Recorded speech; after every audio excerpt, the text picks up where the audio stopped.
everyone, it's Rachel back with the Shades of Orange, and today I'm here to bring you a science fiction and fantasy wrap-up, and I gotta say I have some really great books to talk about here, mostly new releases, because at the end of November I had one of my most anticipated science fiction books come out on the same day as one of my most anticipated fantasy books, and I've been binge reading through a whole bunch of new series to catch up to the newest release, and oh my goodness, I have some great books here, including a couple of finales to some of my favorite series, and so yeah, I've got a lot to say and a lot to recommend, so let's just get started.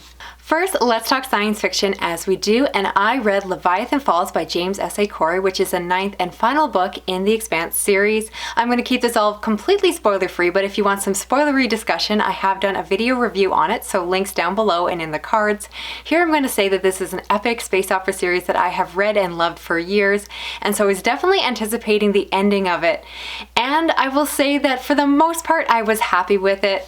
I really enjoyed the character arcs. I thought they were very satisfying. I love spending more time with the Rossi crew, but I was not completely sold on the ending, or rather it just fell a little bit short of my perhaps impossible expectations. It just was a little bit smaller in scale than I expected the ending to be, and again, maybe that is my fault for expecting the story to be something that it did not turn out to be in the end, but regardless of that, despite my little quibbles, I end up really enjoying this one, and I definitely do recommend the entire series. You gotta start back at the beginning with Leviathan Wakes, but if you follow it all the way through, Leviathan Falls is a good and satisfying ending.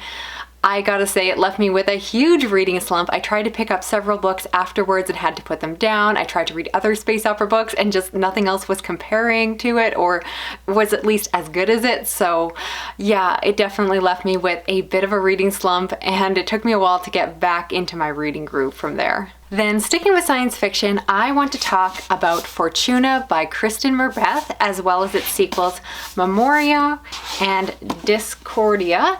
And these are the 3 books that make up this space opera trilogy. Starting with the first book, again, which is Fortuna, we follow a young woman who is set to take over the family business, a smuggling business. Their brother has left to go off and fight in a war, and so she is left to take over the business. However, things go wrong, the brother comes back, and a larger plot is uncovered, and the story goes from there.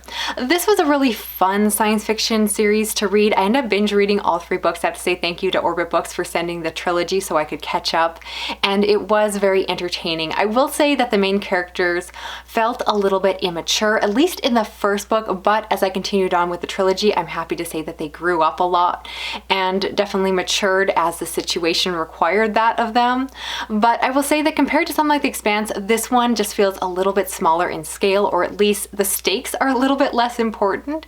And so you have to be in the right mood for something like this. And I think depending on the type of mood I'm in, sometimes these books work better for me than others. So I kind of personally wish that the stakes had been a little bit bigger and there had been a little bit more danger. But if you enjoy great banter, family dynamics, and family turmoil, these books were a lot of fun. The stories in my mind kind of get better as you go through it, and I did think that the final book, which again just came out, Discordia, is a fantastic place to go, and definitely, you know, it's a solid series. You get to fly through it. All the books are now published, so you do get that experience. So I would recommend it, you know, knowing that it's not my favorite space opera. I don't think that it really did anything I haven't read before, but if you're looking for another science fiction book to read, looking for something fun, something accessible with easy characters and plot to follow, I do think that this is definitely worth checking out. Next we have Noor by Nnedi Okorafor, and this is a story that follows a young person who at birth had various body disfigurements, and further disfigurements happened after an accident in their young childhood. And so because of that, they have embraced various technological augments to their own body in order to live a more robust life and have full access to the experiences of those of others around them. This is in fact an own voices story because, of course, Nnedi Okorafor always brings African futurism into her work, but also this is, to my mind, the first time she's written in, at least in a full-length novel, the experience of having disabilities, which I understand the author does herself. And so I really found this to be a fascinating take on some really interesting concepts. The world building, as I've come to expect from Nnedi Okorafor, is amazing. I love how she brings these cultural elements into an imagined future, and I just think she is so inventive and creative in what she does. I will say this is definitely a case where I thought that the actual story was not quite as interesting as the pieces around it. The ideas and the world building, to my mind, outshone the story itself, and I was not entirely invested in the main character, but again, just fascinated to spend time in the world. So if you were a fan of Nnedi Okorafor, I definitely recommend checking this out. If you liked Binti, I think this one is very similar along those lines in terms of the world building and themes that I really enjoyed in that one. So I would recommend it. It is smart and tight and a really interesting narrative, as she always brings to the science fiction genre. So I do recommend it. Next up, we have Retrograde by Peter Cawdron, and this is a story set in a future where we have colonized Mars. So we follow the astronauts that are now living on this new colony from all over the world. So it is an international colony, and they are living together in mutual collaboration. However, they find out, they get communications from Earth saying that a war has broken out between their nations, and now they have to decide what to do themselves. So of course, it is a question about whether or not they continue to collaborate and trust each other and work together, or do they draw the same lines that are drawn back in Earth? I gotta say, this was a really fun premise and a really interesting story to play out. The characters and the story itself, I would say, were rather simple. They weren't the most complex or well-developed or fleshed out, but I still had a lot of fun reading this. It's a very short book and easy to follow.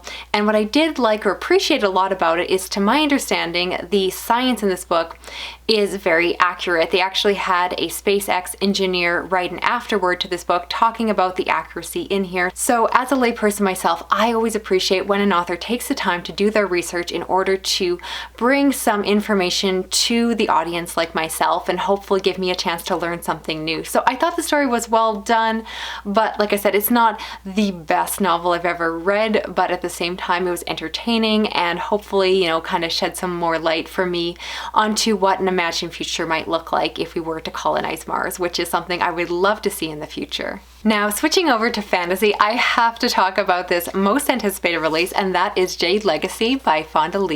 This I received from the publisher Orbit Books for review, and I'm so grateful that I got a chance to check it out right away, because this is the finale to the Grunbone Saga trilogy, which I have been loving. So I reread Jade City and Jade War in preparation for this book. If you're not aware, this is a piece of urban fantasy, but keep in mind that I do not like urban fantasy, so I would say this kind of urban fantasy that would appeal to those of you, including myself, that prefer epic fantasy. But what it does is follow a family that almost operates like a mafia within their nation. They control this substance called jade, and there is a competing clan that is also trying to control the area. The jade gives them powers that allows them to enhance their martial abilities, and they still have to train and work hard in order to become great warriors themselves. And this story particularly follows the family over the generational years, so hence the title of this one, Jade Legacy. I will say that if you liked book 1 and if you liked book 2, you will definitely like book 3. I went into this one expecting a lot of jaw-dropping moments and twists and turns because of how crazy Jade War was, and because of that, this book definitely had those elements, but it's different going into the book when you're expecting that. So you'll definitely get those, again, those twists and turns. You don't trust that everyone's going to be safe. You don't know if someone's going to turn on people, and the story goes from there and so forth. So you'll definitely get all of those elements, but because I went in so hyper aware that I was expecting all of that to come, I didn't quite have the jaw-dropping experience that was Jade War for me. But I still very much enjoyed this one, and I'll say that it's much more focused on the family throughout the years, as I mentioned, because it starts to focus more on the children, the second generation, and because of that, it again focuses on parent-child relationships, how we change as we get old, and just like the last books, but maybe even more so, there's a heavy emphasis on politics, economics, social commentary, and it's very, very character focused. So while there's lots of action, in some ways this book also felt very slow paced, but not in a bad way. You just spend a lot of time with the characters having discussions and conversations. And I love spending time again with my favorites. There were some great moments in here, some great developments. I love to see the characters grow. This might be a time again where my expectations did not quite match up with what the book actually was, but I realized that Fonda clearly had an image in mind of where she wanted her stories to go and what she envisioned for the trilogy altogether. But I think in some ways Jade War just kind of shifted my expectations, and again I expected it to go in more of a jaw-dropping direction, and I was surprised by the choices that she made, and so the tone was a little bit different. I don't want to spoil too much by saying a lot more, but go into it if you just want to spend more time with the characters, if you want to see the outcome of the setup of the first two books. And it's just again like an epic, sweeping, generational story, but told through the framework of a fantasy story. So if you like the first two, you won't be disappointed. I thought this one was really solid. Again, just a little bit different than I thought. I probably won't do a spoilery review on this just because I think other people already have done that and perhaps have done a better job. But if you do want to talk spoilers, just, drop a few lines in your comments, say spoiler alert, and then we can definitely talk about it more there if you finished it up as well, because yeah, I need to discuss this with more people. I definitely have thoughts. Next, I want to talk about The Mask of Mirrors and the second book, The Liar's Knot, which just came out by M.A. Carrick. And this, I believe you could describe as a fantasy of manners. So this, in the first book, we follow a young woman named Ren who is trying to get money to help her young family, and so she ends up going and pretending to be a relative of this other wealthy family, and she pulls this con and is trying to get in, and of course things just get crazier and crazier as the story builds. Now I gotta say that this book is definitely different than a lot of the other fantasy I normally pick up. So this is much quieter and it's much more politically focused, or at least more about, cons and deception, and so it's very quiet. And like I said, I think it fits the fantasy of manners definition because it's so much more around the ball gowns they're wearing and the makeup and hiding who they are and wearing masks and just, like the title suggests. And so it's one of these stories where it's very tense and very exciting to read in a way, but then it's also very, very slow paced. I will admit that there are so many different names and places introduced within these books that at times I found it a little bit overwhelming and just a touch hard to follow. So you really do have to pay attention and take your time with these books, but I do think the investment is worthwhile. So I'd say if you like the first book, definitely continue on to the second, which in my mind was just as solid. It continues the story and was just a solid follow up to it. A few people online have described these books as a duology. I want to make it very clear, and this was planned from the beginning, that this book is marketed as a trilogy, so it is not done yet.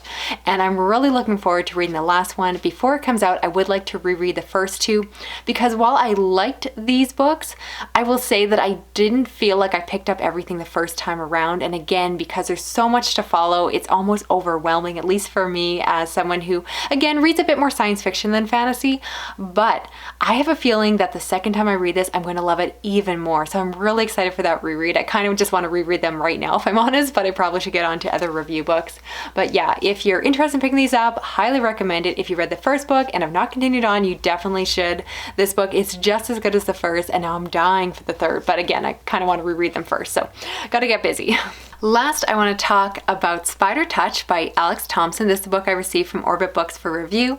This follows a man who, as a child, was trained to be a translator for this other group of beings that have taken over their land. They do not speak the language, and so hence they train young people to be translators so that they can at least have basic communication.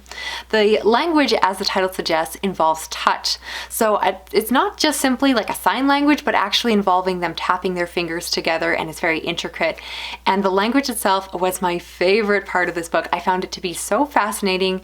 The speech or language is kind of woven throughout the story, so it's mixed in with the dialogue, and it's just so fascinating how it's done. I was definitely fangirling over that aspect. The actual story involves, again, the man, and he's trying to protect his child.